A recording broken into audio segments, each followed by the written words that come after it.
I'm proud to share that since inception of Silver Rock University, we have one of the most active NSS section at our university campus.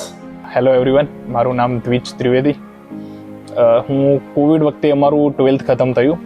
જેવું મારું 12th ખતમ થયું એટલે પછી બધાને ખબર હોય કે કોલેજનું નવું ચેપ્ટર જીવનનું શરૂ થવા જઈ રહ્યું હોય. मेरा नाम सामिया मिश्रा है. हमारा एनएसएस ओरिएंटेशन हुआ था 9 नवंबर 2022 को. तो हम लोग ओरिएंटेशन में आए थे. काफ़ी सारे सर भी लोग आए थे, महेंद्र सर, विशाल सर, विनय सर. तो ओरिएंटेशन में हमें एनएसएस के बारे में जानने को मिला. एनएसएस क्या है, क्या उसका पर्सपेक्टिव है, सोशल सर्विस में वो कैसे आगे है. નમસ્કાર મિત્રો, એનએસએસ શું છે? મારી દ્રષ્ટિએ વાત કરું તો એનએસએસ એ તમારા સંપૂર્ણ જીવનને બદલવાની તાકાત ધરાવે છે. એક વિદ્યાર્થી જ્યારે એનએસએસમાં જોડાય છે ત્યારે હજારો સપનાઓ સાથે જોડાય છે. વિદ્યાર્થી તરીકેનું જીવન જ્યારે શરૂઆત કરે ત્યારે તેનામાં આત્મવિશ્વાસનો અભાવ, સ્ટેજ ઉપર પબ્લિક સામે બોલવામાં લાગતી બીક અને હજારો વિદ્યાર્થીઓ અને આવડી મોટી દુનિયામાં પોતે કેવી રીતે પોતાની જાતને એક્સપ્લોર કરશે એવા ઘણા બધા પ્રશ્નો હોય છે. પણ આ તમામ પ્રશ્નોના સમાધાન માટે જ એનએસએસ તમારા માટે છે. एनएसएस यानी राष्ट्रीय सेवा योजना. एनएसएस के नाम में ही राष्ट्रीय सेवा का उल्लेख होता है. મને હજી પણ એ દિવસ યાદ છે મારો. 27 નવેમ્બર 2021ના રોજ ન્યૂટન હોલમાં અમારું એનએસએસનું ઓરિએન્ટેશન થયું અને અમને એકદમ જોરદાર પાવરફુલ ઓરિએન્ટેશન લીધું. મને હજી પણ યાદ છે કે હું ફર્સ્ટ લાઇનમાં બેઠો હતો, પહેલી લાઇનમાં, અને સરે સૌ પ્રથમ કેવું કર્યું કે સરે પોતાના અનુભવ શેર કરે અને એનાથી એટલું બધું અમે મોટિવેટ થઈ ગયા કે આમ અમને ઈચ્છા લાગી કે ના ભાઈ, ભારત દેશમાં જન્મ થયો છે તો સમાજ માટે કંઈક આપણે સેવાનું કાર્ય કરવું છે. એ દિવસથી પછી અમે એનએસએસ જોઈન કર્યું. અમારું ઓફિશિયલ ઓરિએન્ટેશન પછી અમારું ઓફિશિયલ જોઈનિંગ થયું. ફર્સ્ટ એક્ટિવિટી મારી ઓરિએન્ટેશન પછી હતી અમારું બ્લડ ડોનેશન કેમ્પ. મેં મારા જીવનમાં ફર્સ્ટ ટાઈમ બ્લડ ડોનેટ કર્યું અને ત્યારે હું એટલો ખુશ હતો કે ના, મારું રક્ત, લોહી બીજા કોઈના હેલ્પમાં કામમાં આવશે. ત્યારબાદ ધીરે ધીરે એક્ટિવિટી કરતા ગયા અમે, રેગ્યુલર એક્ટિવિટી, જેમ કે અમે ઉનાળો હતો તો છાશ વિતરણનો કાર્યક્રમ કર્યો. પછી શિયાળામાં હોય તો જે રસ્તા ઉપર લોકો સૂતા હોય તો એમને ધાબળા વિતરણ કર્યું કે અમને ઠંડીમાં એક સારું એવું એમને આરામ કરી શકે. તો આવી રીતે વગેરે કાર્યક્રમ અમે ધીમે ધીમે એનએસએસમાં करता रहा. तो मेरा इंटरेस्ट था सोशल सर्विस और वो सब समाज के लिए कुछ करना.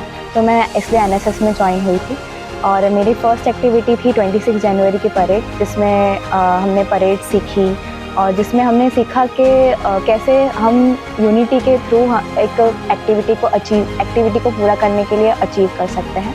तो जैसे कि हमने परेड में सीखा, जैसे कि सब ताल से ताल मिलाते, तो हमने यूनिटी सीखी उससे कि यूनिटी होती है टीम के अंदर, तो एक्टिविटी कैसे अचीव होती है. उसके बाद में मेरा नेशनल कैंप के लिए सिलेक्शन हुआ, नेशनल इंटीग्रेशन कैंप में.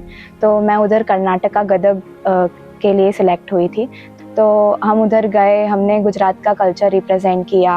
वहाँ पे काफ़ी सारी एक्टिविटीज़ की. वो 9 स्टेट के लोग आए थे, उनसे काफ़ी इंटरेक्ट किया, उनके कल्चर के बारे में सीखा, वो कैसा पहनावा पहनते हैं, फिर उनका कल्चर बताते वक्त वो कैसा रहते हैं, उनकी लैंग्वेजेस क्या क्या हैं, फिर कुछ सेंटेंस को हम कैसे उस लैंग्वेज में बोल सकते हैं. काफ़ी मस्तियाँ की, कल्चरल एक्सचेंज किया, इमोशनल बैकग्राउंड कैसा है लोगों का, माइंडसेट कैसा है वहाँ के लोगों का. तो वो सब काफ़ी सीखने को मिला नेशनल इंटीग्रेशन कैंप से. એક વર્ષની મારી વોલન્ટિયરશીપ પછી મને એનએસએસ ડિપાર્ટમેન્ટમાંથી એક ઓપોર્ચ્યુનિટી મળી નેશનલ એડવેન્ચર કેમ્પમાં પાર્ટિસિપેટ થવાની. નેશનલ એડવેન્ચર કેમ્પમાં અમે આખા ગુજરાતમાંથી અમે 20 જેટલા સ્વયંસેવકો હતા. અમે ત્યાં હિમાચલ પ્રદેશમાં અમારો નેશનલ કેમ્પ હતો, અમે ત્યાં ગયા. ત્યાં બીજા બધા રાજ્યના પણ, જેમ કે કેરળ અને પશ્ચિમ બંગાળ બંનેના એનએસએસ વોલન્ટિયર આવ્યા હતા. અમે એમનું કલ્ચર જોયું, એમનું કેવી રીતે લોકો યુનિવર્સિટીમાં રેગ્યુલર એક્ટિવિટીઝ કરે છે, ત્યાં એમના પ્રોગ્રામ ઓફિસર સર આવ્યા હતા, એમની સાથે વાતચીત થઈ.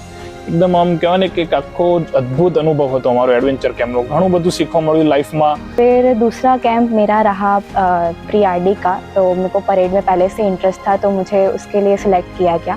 उसमें से 40 लोग गुजरात से सिलेक्ट होके कैंप के लिए गए थे. तो उधर भी हमने परेड सीखी. मुझे state Republic day parade camp में जाने का मौका मिला, जिसमें चीफ मिनिस्टर और गवर्नर के सामने हमने परेड किया था. ત્યાંના પણ પ્રોગ્રામ ઓફિસર સર આવ્યા હતા, મેડમ હતા, એમની સાથે પણ ત્યાંનું કલ્ચર ને વગેરે એમને ઇન્ફોર્મેશન મળવી, પ્લસ એ લોકોનો જે અનુભવ હતો જેમને અત્યાર સુધી એનએસએસમાં આટલું બધું એમને કામ કર્યું છે તો એમના અનુભવમાંથી પણ ઘણું બધું શીખવા મળ્યું. એટલે એક આમ અદ્ભુત અમારો આખો અનુભવ હતો એડવેન્ચર કેમ્પનો. એનએસએસમાં આવ્યા પછી મેં ખુદ રિયલાઇઝ કર્યું કે મારામાં ઘણો બદલાવ આવી ગયો.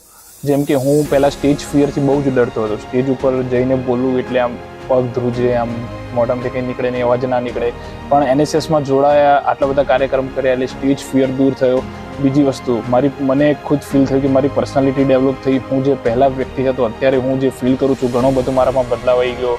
લીડરશિપ ક્વોલિટી થોડી મારામાં આવી છે. ટાઈમનું મેનેજમેન્ટ કેમનું કરવું, ઇવેન્ટ મેનેજમેન્ટ કેમની કરવી વગેરે સ્કિલ મારામાં ડેવલપ થઈ. એ હું દરેક યુથને કહેવા માંગીશ કે એનએસએસમાં જોડાય અને આમ તમે જોઈશો કે તમે તમારું છે ને બેસ્ટ વર્ઝન બનાવી રહ્યા છો. સો તમારા માટે પણ બહુ જ જોરદાર અનુભવ રહેશે. क्योंकि युवा को उसका नाम अगर उल्टा करके हम देखें तो युवा को वायु, क्योंकि वायु यानी पवन, तो पवन जैसी ताकत आप में है ना. तो वो एनर्जी है ना, वो एनर्जी हम सही दिशा में लेकर जाए तो राष्ट्र में कई सारे हम बदलाव ला सकते हैं. तो चलो एनएसएस में जुड़कर इस देश के लिए कुछ अच्छा करते हैं, राष्ट्र के लिए कुछ अच्छा करते हैं. तो आओ हम एनएसएस में जुड़े. So through this video, I request and urge and also encourage all the students who have enrolled in first year with Silver Rock University to join NSS Center and get benefited by acquiring the skills which I have mentioned earlier and contribute for the progress not only of Silver Rock University but also for the nation.